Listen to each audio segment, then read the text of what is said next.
Baiklah, video kali ini saya akan ceritakan kisah seram Pontianak. Tunggu selepas ini. Assalamualaikum warahmatullahi wabarakatuh dan salam sejahtera. Selamat datang ke channel Alif Bosku. Baiklah, channel ini banyak menyediakan video-video yang menarik. Jadi jangan lupa untuk subscribe dan tekan butang loceng untuk update video-video yang terbaru. Jadi guys, video kali ini saya akan ceritakan kisah Pontianak. Kisah ini saya dapat daripada media sosial, so saya akan ceritakan semula. Saya tidak tahu sama ada kisah ini benar ataupun tidak, tapi tiada yang perkara mustahil di dunia ini. Jadi jom kita dengar cerita ini. Kisahnya bermula daripada sebuah keluarga, iaitu keluarga Fatimah, di mana ayahnya tengah nazak. Okey, ayahnya sudah tua dan sangat uzur sudah. Kata orang sakit tua lah, ya. Jadi dan Fatimah ni satu-satunya anak tunggal dalam keluarga tersebut. Sampai satu masa ayahnya sudah tua dan uzur. Dan hari demi hari kesihatan ayahnya semakin susut. Dan Fatimah sangat sedihlah dengan kesihatan ayahnya, dan dia akan tahu yang tidak lama lagi ayahnya akan meninggal dunia. Sehinggalah pada satu saat, ya, sebelum ayahnya menghembus nafas yang terakhir, ayahnya menyebut nama seseorang, iaitu Pakcik Jamil. Dia selalu sebut Pakcik Jamil, Pakcik Jamil, Pakcik Jamil, tapi tidak kuatlah. Tapi Fatimah dengar nama tersebut sering disebut oleh ayah dia. Jadi Fatimah pertama tidak hiraukanlah. Mungkin dia rasa Pakcik Jamil ni mungkin ada hutang kah, ada apa-apa kes kah. Pakcik Jamil ni orangnya tidak betul. Kata orang gila lah di kampung tu. Tapi hairanlah kenapa ayah dia selalu sebut nama Pakcik Jamil, Pakcik Jamil. Sehinggalah ayah dia menghembuskan nafas terakhir. Dan sebelum dia meninggal pun, dia terdengar ayah dia sebut nama Pakcik Jamil. Jadi dia tidak hiraukan lagi lah, dia buat tidak endah. Cuma dia sedih lah kerana ayahnya meninggal dunia. Jadi dia tinggal dengan mak dia lah. Mak dia pun muda lagi, ya, umur sekitar 40-an begitu, ya. Kerana mungkin ayahnya kahwin muda lah, ya. Dan si Fatimah dia terfikir semula, kenapa ayahnya sebut nama Pakcik Jamil. Dia nekat untuk bertanya kepada Pakcik Jamil. Dia mau tanya kenapa ayahnya selalu sebut namanya. Jadi dia tidak beritahu mak dia, sebab kalau dia bagi tahu mak dia, nanti mak dia cakap, kenapa kamu jumpa orang gila kampung tu, ya. Orang tu sudah hidup bersendirian, orang tu ada kehidupan sendiri. Dia ke hulur ke hilir dengan baju tidak terurus, dengan pakaian tidak terurus, makan minum tidak terurus, tidak mandi. Jadi untuk apa kau jumpa dia, kan? Ya. Tapi si Fatimah ni nekat mau jumpa Pakcik Jamil juga. Jadi dia tidak bagi tahu mak dia. Dia nekat dia sendiri pergi jumpa Pakcik Jamil di rumah dia. Jadi rumah Pakcik Jamil dia terletak di hujung kampung, di kawasan semak lah, hutan. Kira macam bukan hutan lah, cuma di kawasan kebun orang, dan memang agak semak lah. Jadi si Fatimah ni pun pergilah jumpa Pakcik Jamil. Assalamualaikum Pakcik Jamil. Pakcik Jamil pun keluar dengan pakaian selekeh, comot. Cakap, kau anak siapa? Kau anak siapa? Dia cakap. Kemudian Fatimah pun bagi tahu, saya anak Pak Karim. Saya ni Fatimah binti Karim. Karim? Begitulah tingkah laku Pak Jamil. Jadi Fatimah pun tanpa banyak soal, dia direct and point. Dia tanya dengan Pak Jamil. Dia cakap, Pak Jamil, ayah saya sudah meninggal, Pak Jamil. Meninggal? Karim sudah meninggal? Hah? Karim sudah meninggal lah, begitu. Lepas tu Fatimah pun tanya, Pak Jamil, tapi sebelum ayah saya meninggal, ayah saya selalu sebut nama Pakcik Jamil. Kenapa Pakcik Jamil? Boleh Pakcik Jamil terangkan kenapa ayah saya selalu sebut? Adakah ayah saya berhutang dengan Pakcik Jamil? Pakcik Jamil pun, dia sebut nama saya. Pakcik Jamil sudah mula macam gila dia datang lah. Dia macam jadi Fatimah pun macam risaulah, biar betul ni Pakcik Jamil ni. Kemudian Pakcik Jamil mula bercerita. Kau Fatimah kan, dia cakap. Ya. Aku mau bagi tahu satu rahsia tentang bapak kau. Dulu dia cakap, bapak kau kahwin. Kemudian kau lahir dan dia namakan kau Fatimah. Begitulah kelakuan orang gila kan. Tidak lama kemudian mak kau mati. Pak Jamil pun cakap begitulah. Dia cakap, mak aku mati, mak aku masih hidup lah dalam hati Fatimah lah.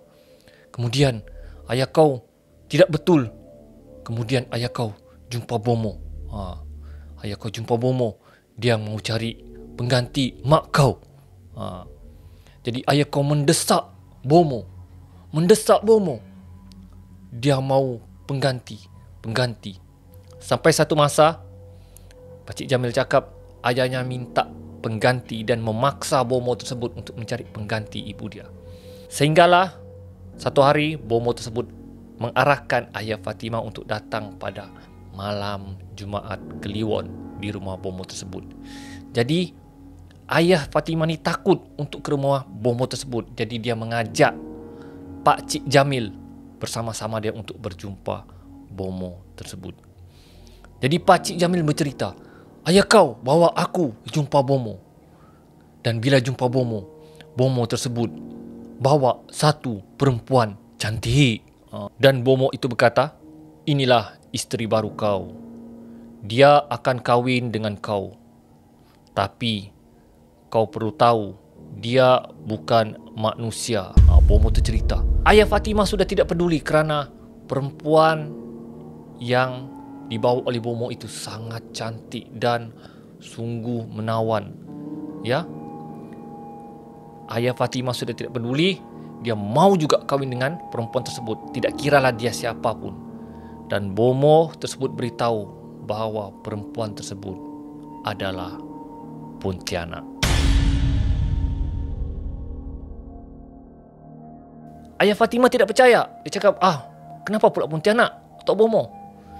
Dia cakap, Tok Bomo tu cakap, dia sudah pasak paku di tengkuk perempuan ini. Kini perempuan ini sudah menjadi manusia biasa. Maka dia akan jadi isteri kau dan menjaga anak kau. Kalau kau tidak percaya, kau buka paku ni, dia akan menjadi Pontianak. Jadi jangan sesekali buka paku ini. Itulah nasihat Tok Bomo tersebut kepada ayah Fatimah. Jadi ayah Fatimah dan Jamil mendengar kisah tersebut. Dan akhirnya ayah Fatimah mengahwini perempuan tersebut.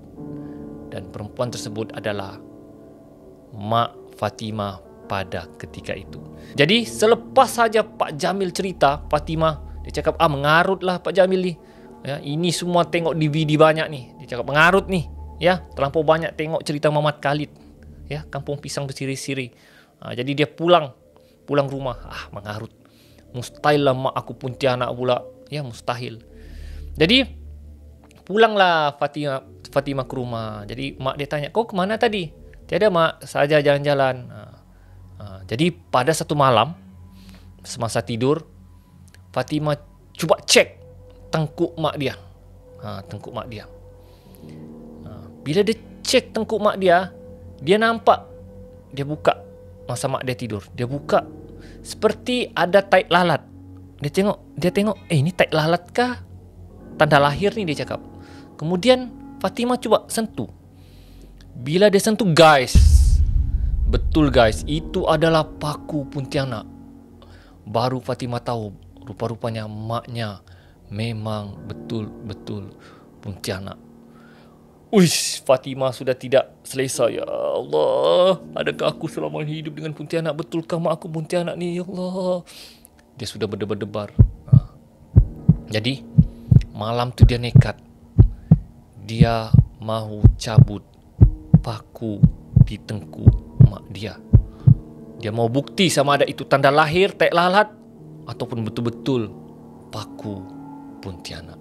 Jadi tepat pada jam 12 malam, Fatimah dengan nekat, dengan bersungguh-sungguh ingin buka paku tersebut.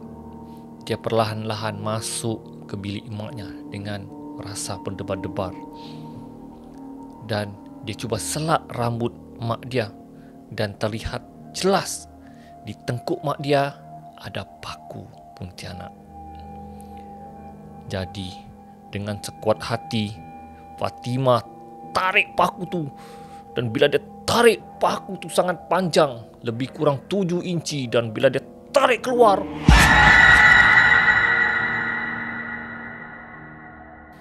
mak dia terus berteriak dan terus menjelma. Mak dia bertukar menjadi hodo dan rambut mak dia menjadi gerbang.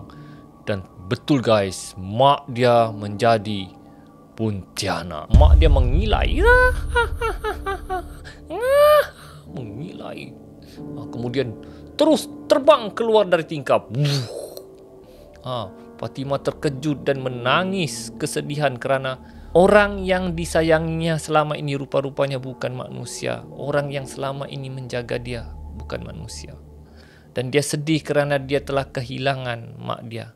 Baru saja kehilangan ayah dia, kini kehilangan mak dia. Dan kini mak dia berkeliaran menjadi Pontianak semula.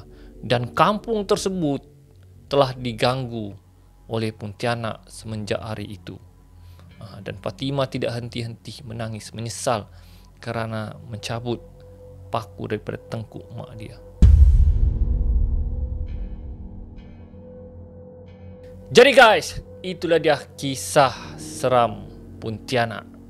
Jadi kalau ada perempuan cantik di luar sana, tengok dia punya tengkuk dulu. Pastikan tidak ada paku. Okey, gurau saja guys. Kita tidak tahu sejauh mana kebenaran cerita ini. Sama ada cerita ini benar atau tidak. Sama ada benar orang yang ada paku di tengkuk ni adalah Pontianak. Sama ada Pontianak ni betul dipaku menjadi manusia. Wallahualam, hanya Tuhan yang tahu. Tapi ini adalah cerita turun-temurun. Jadi guys, setakat itu saja kisah seram saya kali ini. Jadi kita berjumpa lagi di video akan datang. Ali bosku. Assalamualaikum.